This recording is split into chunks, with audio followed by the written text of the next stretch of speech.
Hello and welcome everyone.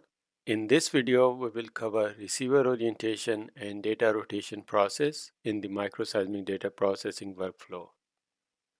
Ideally, we want the receiver orientation to be known.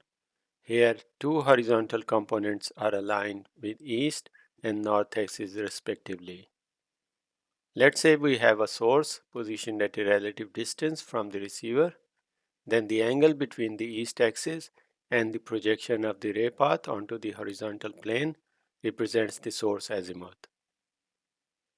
Whereas the angle that ray path makes with the vertical axis is called the inclination angle.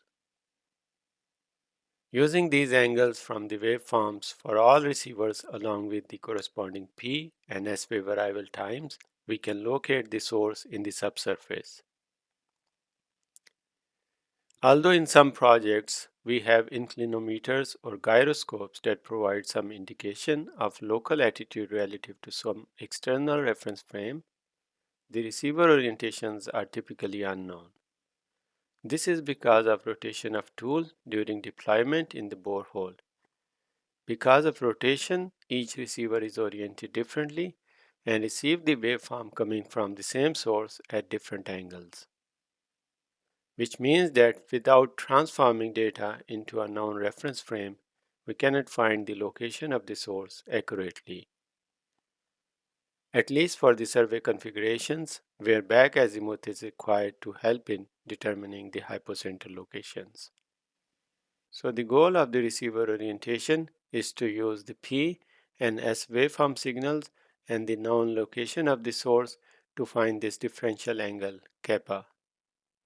Using this angle, we can transform the waveforms into geographic coordinates such that when we compute the source azimuth, our receivers provide more or less the same angle with respect to east axis, and we can locate the source in 3D space. Two common methods of finding receiver orientations are maximum energy method and the covariance matrix method.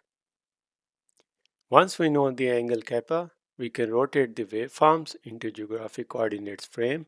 We can also convert the data into ray-centered coordinates using phi and theta. In this coordinate transformation, P wave amplitudes will be maximum on P component, whereas S wave amplitudes will be higher in S1 and S2 components. Let's say these are the initial orientations of geophones. Then we rotate the waveforms into geographic coordinate system. By looking at the waveforms on the east component, we can say that source azimuth is closer to east because we are seeing more P wave energy on the east component. When we transform or rotate the waveforms into ray-centered coordinates, we can see that P wave energy is maximum in the P component and it is minimal on the other components, whereas S wave energy is higher in S1 and S2 components and almost absent in P component. This concludes our video. Please share your experience with receiver orientation and data rotation step in the comment section.